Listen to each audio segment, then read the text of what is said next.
Par une nuit glaciale, une maison s'embrase avec un homme à l'intérieur. Les enquêteurs soupçonnent son épouse d'avoir déclenché volontairement un incendie criminel. Elle est arrêtée et comparée devant un tribunal. Alors qu'elle s'apprête à être lourdement condamnée, un expert de la police réinterprète les indices et remet tout en question. Bonjour. Face à la duplicité et au machiavélisme de certains meurtriers, nombre de crimes resteraient impunis. Heureusement, grâce aux interventions des experts de la police scientifique, des traces apparemment anodines peuvent se transformer en pièces à conviction et faire en sorte que justice soit rendue. Jackson est une ville de Géorgie où il fait habituellement chaud toute l'année. Mais en janvier 2003, la ville est frappée par une vague de froid et la température descend en dessous de 0 degré. Les producteurs d'agrumes utilisent des poêles à pétrole pour protéger leurs orangers. Gene et Jim Long utilisent un de ces poêles dans leur atelier pour que les conduites ne gèlent pas. Hélas, les choses tournent mal.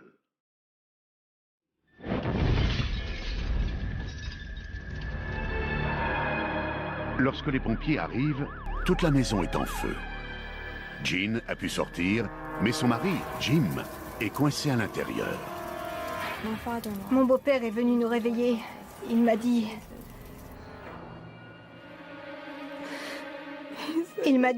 la maison de ton père brûle. Ça a l'air sérieux. Elle était totalement embrasée. C'était une vision horrible. Les pompiers fouillent les alentours de la maison, mais rien n'indique que Jim ait pu s'échapper. J'espérais que mon père allait sortir. Mais... non. La maison des Long est mitoyenne d'un atelier où Jim entrepose son matériel d'élagage. Il est lui aussi en flammes. C'est que son mari tentait de remplir leur poêle à pétrole quand soudain tout a explosé. Il était en feu. Elle a essayé d'éteindre le feu avec ses mains, mais ses gants se sont enflammés. Jean prétend que paniquée, elle a couru chez elle pour appeler les pompiers. Sur les lieux du drame, les enquêteurs découvrent les restes du poêle. Mais le jerrycan est retrouvé à l'extérieur de l'atelier, en parfait état, ce qui contredit les dires de Jean. Et le commandant Mike Overby estime que la position du corps de Jim est inhabituelle pour une victime d'incendie. Il avait les jambes allongées et les bras écartés au-dessus de la tête. Pour moi, sa position laissait penser qu'on l'avait traîné jusque-là. C'est la première chose que j'ai remarquée. Il n'était pas dans la position fétale qu'on voit d'habitude dans les incendies. Overby découvre également des traces de liquide autour du corps de Jim, le genre de traces que laisse un produit accélérant. Selon lui, ça laissait supposer que James Long était allongé par terre quand on a versé intentionnellement de l'essence ou un autre accélérant sur lui avant de le faire brûler. L'autopsie de Jim Long apporte des indices supplémentaires. En effet, en constatant que la quantité de poussière, de suie et de fumée retrouvée dans les poumons de la victime est très faible, le médecin légiste en conclut que Long était déjà inconscient avant que l'incendie ne se déclenche. Les substances chimiques qu'on trouve chez les victimes d'intoxication par la fumée n'étaient pas en quantité suffisante dans le sang de M. Long pour l'avoir tué. Il avait respiré de la fumée, il avait de la suie dans la gorge, mais il n'en avait pas assez respiré pour que ça le tue. Jim a également une fracture du crâne. Le docteur Bill Bass, un anthropologue légiste travaillant à l'université du Tennessee, est alors sollicité. Les 3 fractures ont la même origine. Celle-ci est un trou dans le crâne. Ça prouve qu'il a reçu un coup avec un objet contondant. Ce n'est pas le feu qui a fait ça. Sa mort est donc due à des brûlures et à un traumatisme crânien. elle est classée comme un homicide. Le commandant Michael Overby demande à Gene Long de lui raconter ce qui s'est passé le soir de l'incendie. Gene affirme que son mari remplissait le poêle lorsque celui-ci a explosé. Vous avez dit qu'il l'avait rallumé à l'intérieur? Il n'était pas en train de le rallumer, mais de le remplir. Avec quoi? Du kérosène Comment était le jerrycan? rouge. Pourtant, le jerrycan rouge a été découvert à l'extérieur de l'atelier. Comment s'est-il retrouvé dehors? Je ne sais pas. Overby sait que le corps de Jim a été retrouvé avec les bras et les jambes étendus. Sous son corps, on a trouvé des bombes aérosols. Il en avait une sous la tête, une sous la jambe droite et une sous le dos. J'ai trouvé ça bizarre.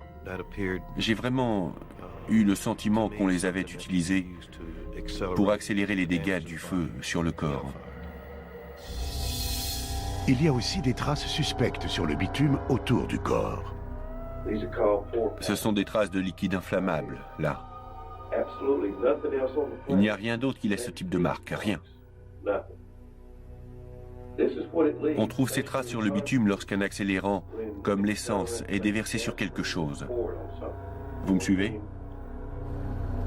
Gene prétend avoir appelé les pompiers de la maison, mais les enquêteurs découvrent que la porte d'entrée est fermée à clé.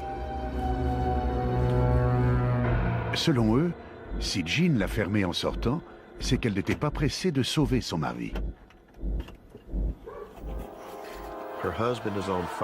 Son mari est en flammes dans l'atelier. Elle court dehors, mais ferme la porte à clé. Pour moi, c'est un élément capital. Vous croyez que les jurés vont avaler ça? Je peux vous assurer que ce ne sera pas le cas. Overby demande à Gene de passer au détecteur de mensonges. On lui a demandé de but en blanc si elle avait aspergé son mari d'essence. Elle a échoué à cette question ainsi qu'à celle concernant sa présence au moment du crime. Les enquêteurs apprennent ensuite que Jim Long reprochait à sa femme de passer trop de temps dans sa famille au Kansas. Le bruit courait même qu'il envisageait de divorcer. À la lumière de ces révélations, le commandant Overby pense que le soir du meurtre, le couple s'est violemment disputé dans l'atelier rempli de produits inflammables, Gene refusant l'idée d'une séparation. Nous pensons que M. Long et sa femme se sont disputés. Il a giflé sa femme, ce qui explique son bleu au menton. Et lui a eu le crâne fracturé parce qu'elle l'a frappé avec un objet dur. Overby est persuadé que Gene a aspergé Jim d'essence, qu'elle a mis le feu et a sorti le jerrycan de l'atelier par inadvertance lorsqu'elle est allée appeler les secours. On avait beaucoup de preuves indirectes. Elles nous ont d'ailleurs permis d'éliminer toutes les autres hypothèses concernant sa mort. Le lendemain des funérailles de son mari, Gene Long est inculpée d'incendie volontaire et de meurtre. Elle n'était pas bouleversée et n'a fait aucune déclaration. Elle s'y attendait.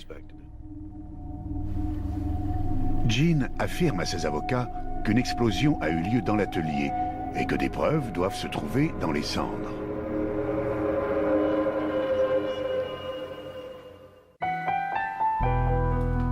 Sa famille engage Wade Crumbley et Barbara Moon pour la défendre lors de ce procès qui s'annonce long et difficile.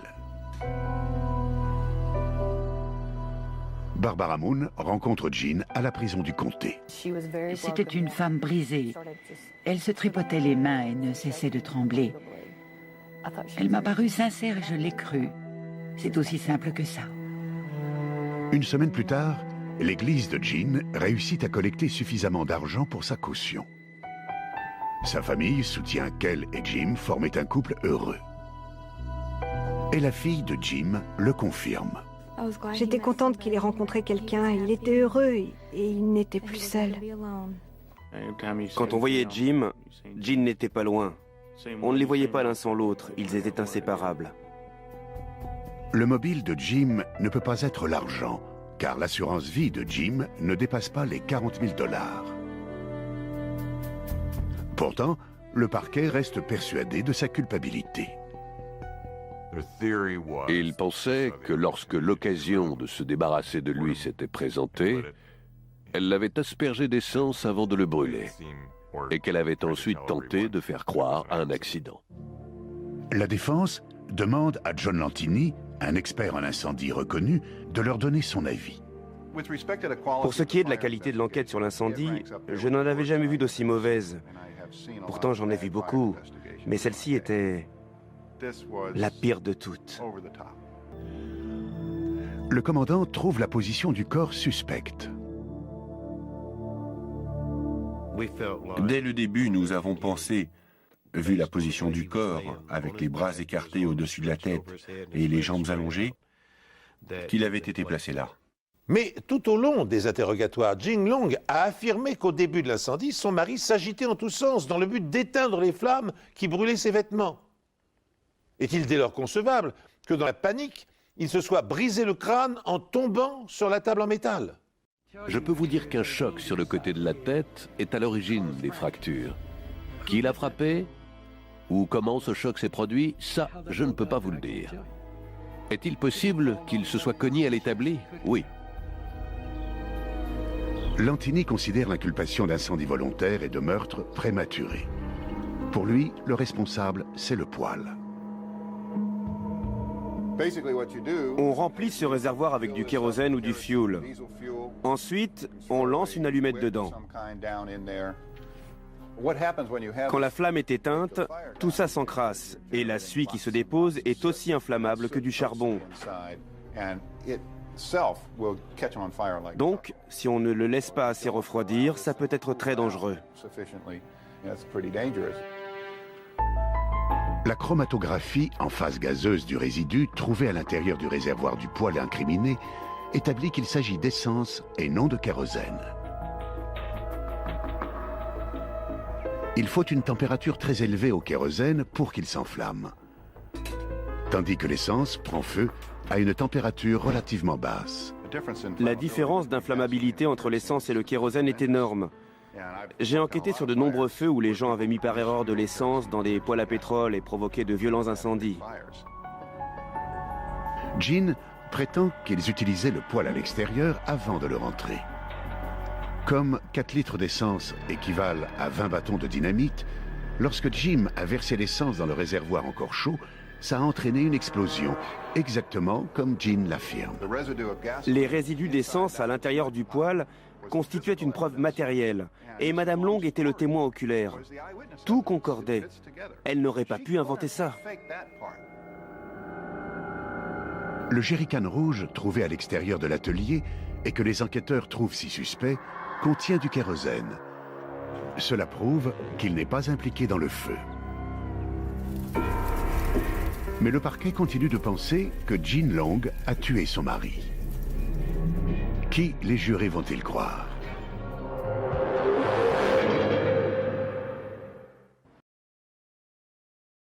Lorsque le procès de Jin débute, le parquet montre aux jurés la cassette de son interrogatoire durant lequel elle se contredit. Il s'est effondré? C'est ce que vous m'aviez dit. J'essaie de recouper ce que vous m'avez dit et de donner un sens à tout ça, mais j'y arrive pas. Je n'y comprends rien. Alors comment voulez-vous que j'y comprenne quelque chose, moi? Mais la défense utilise cette même cassette pour montrer autre chose. Le commandant Overby utilise une technique policière courante à la fin de l'interrogatoire et quitte la pièce en laissant la caméra branchée. Dans ce genre de situation, les suspects disent souvent quelque chose de compromettant.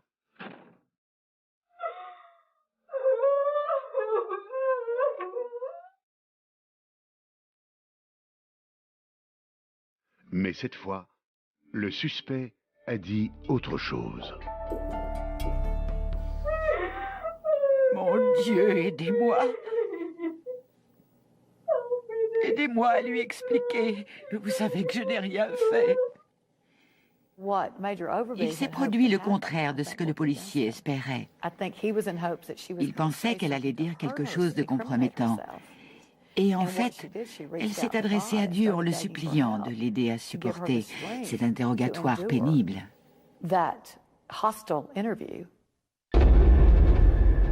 Pour la défense, l'incendie est accidentel. Il pense que Jim a versé par erreur de l'essence dans le poêle encore chaud et a provoqué une explosion. Jean a tout tenté pour éteindre le feu et n'y parvenant pas, elle a couru appeler les secours. Jim s'est cogné la tête contre l'établi et s'est fracturé le crâne, ce qui a entraîné sa mort. La défense n'explique pas le fait que Jean ait fermé la porte à clé derrière elle, si ce n'est par habitude. Elle le faisait à chaque fois qu'elle sortait de chez elle. Jean Long témoigne pour sa propre défense. Elle nous est apparue comme une femme sincère et terrifiée par ce qui lui arrivait et parce qu'elle allait devoir revivre les événements de cette nuit-là. Les jurés n'entendent pas parler du détecteur de mensonges. Ces tests ne sont pas recevables pour une seule raison. Ils ne sont pas fiables, point barre. Pour ses proches, son échec au test s'explique par les médicaments qu'elle prenait. Elle était vraiment, pour ainsi dire, droguée. À l'hôpital, on lui avait donné des médicaments pour qu'elle reste calme et puisse digérer tout ça. Après 8 jours de témoignage, les jurés ne délibèrent que 3 heures avant de rendre leur verdict.